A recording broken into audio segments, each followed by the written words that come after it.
Okay, my name is Bill Murphy, and I'm Director of the Bureau of Labor Education at the University of Maine.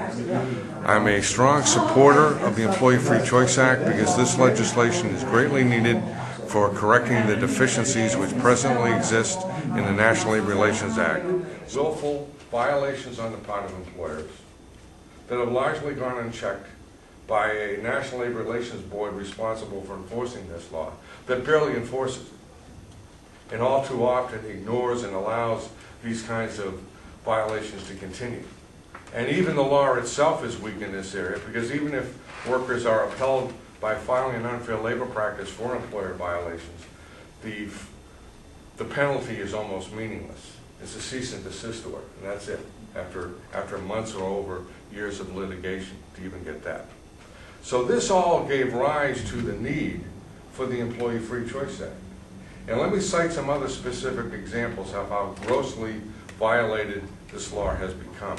One of our colleagues in labor education, her name is Dr. Kate Brofenbrenner, and she heads up the Labor Education Research Center at Cornell University. And recently she did a study that documented just how broken this law has become through employer violations.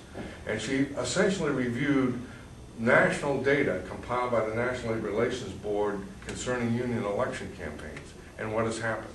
And she reports as follows, and I'm quoting now: "It has become standard practice for workers to be subjected by corporations to threats, interrogation, harassment, surveillance, and retaliation for supporting a union." End of quote. Her data further reveals, based on NLRB elections, that 63% of employers interrogate workers in mandatory meetings about support for the union, 54% threaten workers in such meetings, 57% threaten to close down the work site, nearly 50% threaten to cut wages and benefits, and over 1/3 fire union activists and workers trying to organize.